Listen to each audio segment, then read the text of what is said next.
وانا مندوب مبيعات سألت مديري يا ترى مين اغلى عميل عندك؟ قال لي طبعا العميل الجديد. بس الحقيقة عكس كده تماما، لان اغلى عميل في اي شركة هو العميل اللي عندك بالفعل، لانك دفعت وقت ومجهود واعلانات وفلوس كتير علشان خاطر تكسب ثقته فيك وولاءه ليك. وطبعا لو خسرته هتضطر تبدأ من الصفر مع عميل جديد.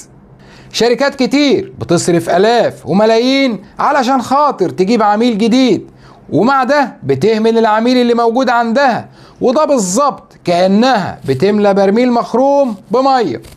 نصيحتي ليك قبل ما تسأل ازاي اقدر اجيب عميل جديد، اسأل نفسك الاول ازاي اقدر احافظ على العميل اللي موجود معايا.